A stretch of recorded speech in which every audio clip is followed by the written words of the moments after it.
En el nombre del Padre, y del Hijo, y del Espíritu Santo. Amén. 5 de septiembre de 1924. Queridos hermanos, hemos dicho que debemos preparar el triunfo y el reino de la divina voluntad en nosotros, como ha sido en el corazón inmaculado de María. Pero ¿cómo se hace? Todo parte del conocimiento, de amar y acoger en nosotros la verdad, no para nuestra erudición, como los teólogos y los doctores de la ley, sino para que en nosotros sea vida. En el Apocalipsis, San Juan dice: «Entonces me acerqué al ángel y le rogué que me diera el librito, y me dijo: tómalo y devóralo.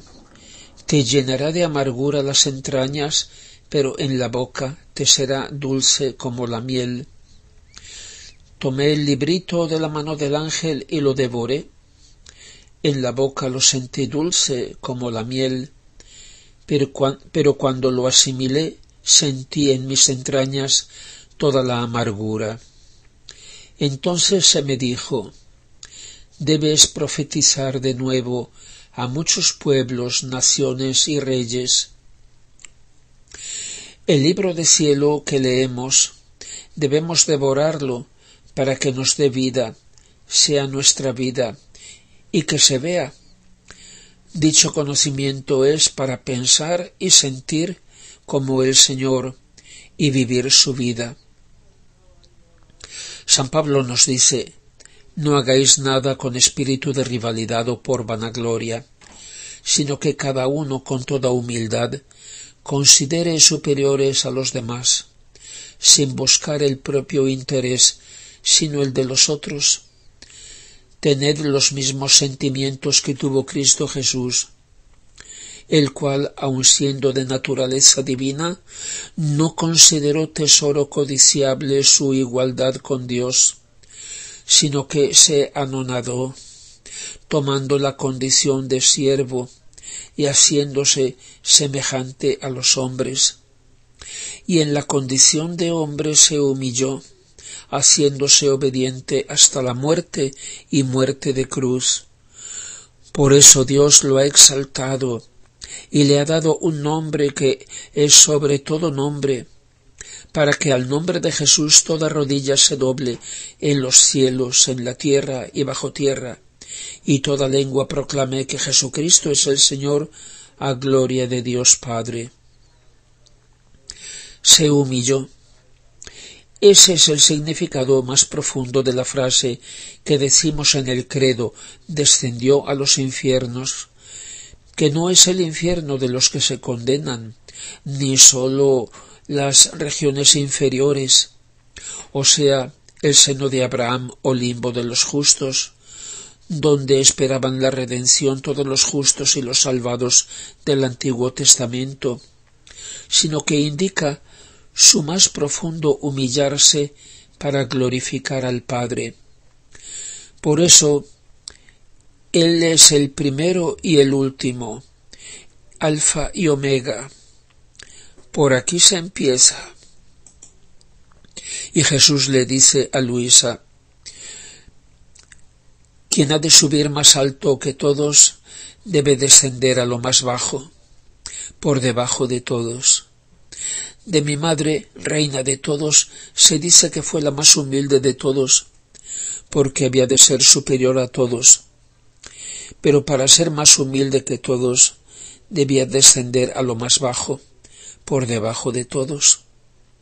Y mi Madre Celestial, con el conocimiento que tenía de su Dios Creador y de quién era ella, criatura, descendía por tanto en lo bajo, tanto que en la medida que descendía nosotros la elevábamos, tanto que no hay nadie que la iguale.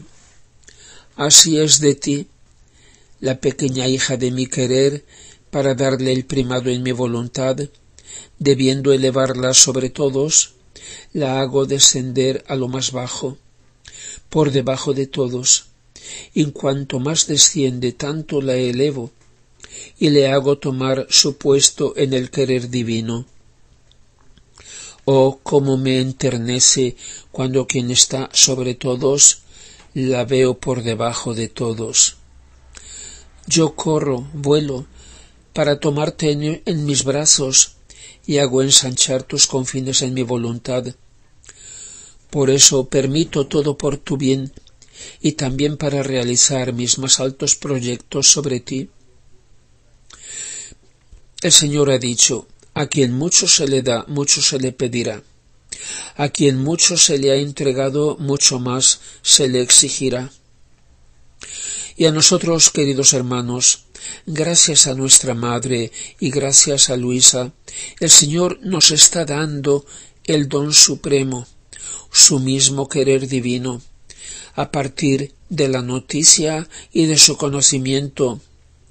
Él nos lo está dando, de nosotros depende recibirlo. ¿Y cuánto? ¡Cuánto amor y qué responsabilidad! Dice San Pablo: ¿quién te ha dado ese privilegio? ¿Qué tienes tú que no hayas recibido? Y si lo has recibido, ¿de qué te glorías como si no lo hubieras recibido? Debemos abrir bien los ojos y darnos cuenta de lo que Dios nos ofrece. Vivir en la divina voluntad no es una cosa, como digamos, interesante, o una emoción, ni una nueva devoción, o un juguete, ni menos aún un pedestal sobre el que subirnos. Se trata de la realización de su proyecto de amor, de su decreto eterno, de su reino. Jesús, que es Dios, un solo ser con el Padre y el Espíritu Santo, aun siendo de naturaleza divina, no consideró tesoro codiciable su igualdad con Dios, sino que se anonadó. Él, que es el primero, ha querido ser el último. No tengamos miedo de ponernos en la pura verdad de nuestra nada. El último puesto ya está ocupado por Él, y el penúltimo es el de la Madre suya y nuestra. El reino se construye desde los cimientos, como un edificio, y tanto más profundos cuanto más alto el edificio ha de ser. De esto se parte, no ya de la humildad, sino antes aún de la verdad que es el lenguaje de Dios, y para entendernos con Él es el lenguaje que debemos tener siempre. Luisa dice: mi dulcísimo Jesús esta mañana ha querido hacerme tocar con mis propias manos mi nada. En el instante en que se ha hecho ver, lo primero que me ha dicho ha sido: ¿quién soy yo y quién eres tú? En esas palabras he visto dos luces inmensas. En una comprendía a Dios, en la otra veía mi miseria, mi nada. Veía no ser más que una sombra, como la sombra que forma el sol al iluminar la tierra, que depende del sol, pasando el cual por ella a otros puntos, la sombra deja de existir fuera de su esplendor.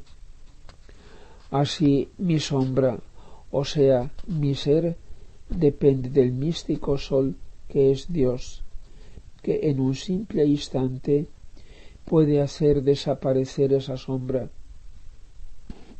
¿Y qué decir cómo he deformado esa sombra que el Señor me ha dado, no siendo ni siquiera mía? Es horrible pensarlo. Apestosa, podrida, toda llena de gusanos. Y sin embargo, en ese estado tan horrible, estaba obligada a estar ante un Dios tan santo. Oh, qué contenta estaría si se me concediera esconderme en los más oscuros abismos.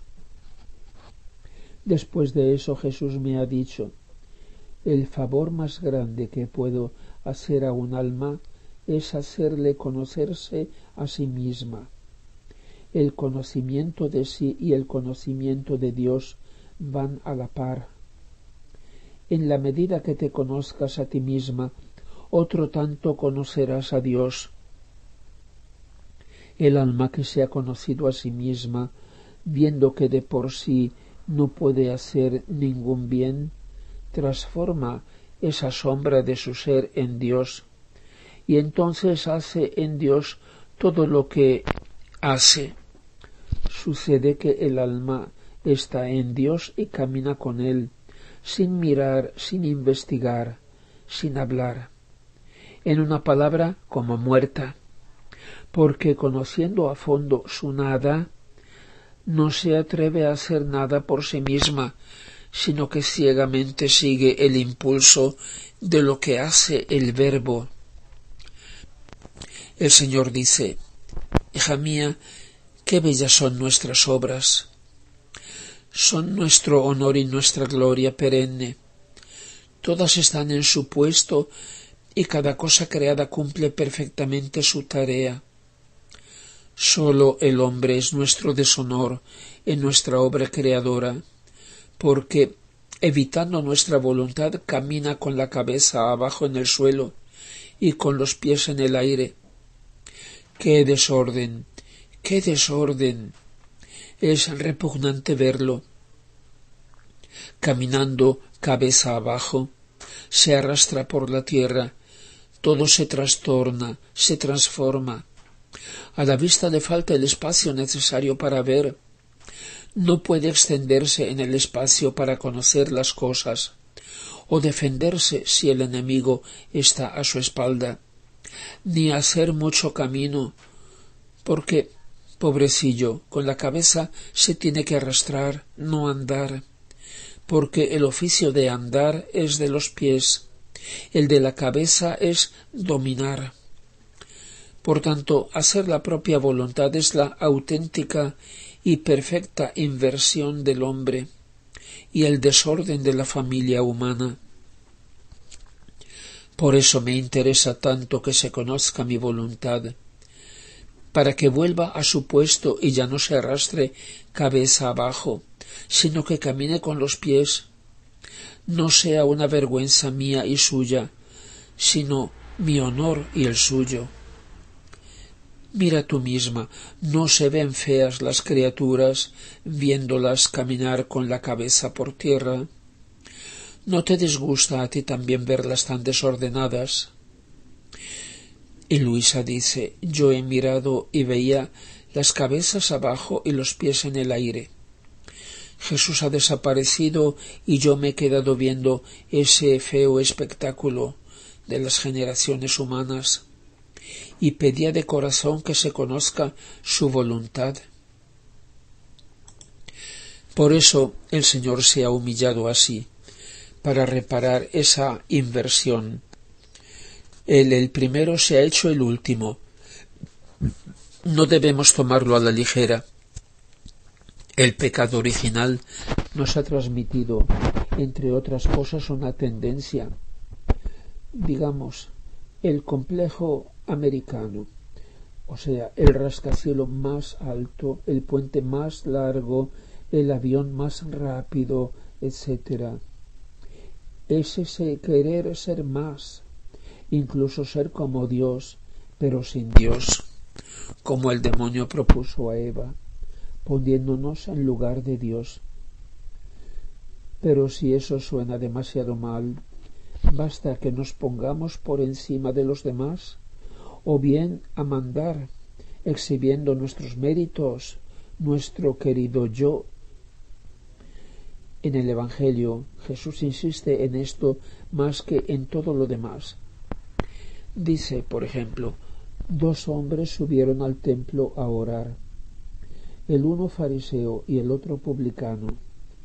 El fariseo en pie oraba para sí diciendo: «Oh Dios, te doy gracias de que no soy como los demás hombres, rapaces, injustos, adúlteros, ni como ese publicano.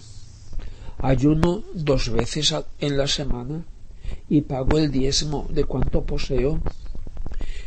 El publicano se quedó a distancia, ni se atrevía a levantar los ojos al cielo, y se golpeaba el pecho diciendo: Oh Dios, ten piedad de mí, pecador. Os digo que éste volvió a su casa justificado, a diferencia del otro, porque el que se ensalza será humillado, y el que se humilla será ensalzado. Jesús dice casi al principio de sus lecciones: Hija mía, la cosa principal para que yo entre en un alma y forme en ella mi morada es el desprendimiento total de todo. Sin eso no sólo no puedo habitar yo, pero ni siquiera puede haber ninguna virtud en el alma. Después de que el alma ha hecho salir todo de ella, entonces entro yo y junto con la voluntad del alma construimos una casa. Los cimientos de ella se basan en la humildad, y cuanto más profunda, tanto más bellas y fuertes resultan las paredes. Esos muros estarán fabricados con las piedras de la mortificación, cementados con el oro purísimo de la caridad, etc. ¿Nos atrae el don que Dios nos ofrece? Pues bien, es necesario el desapego total de todas las cosas, empezando por el interés propio, por nuestro querido yo. Gloria al Padre y al Hijo y al Espíritu Santo, como era en el principio, ahora y siempre, y por los siglos de los siglos. Amén.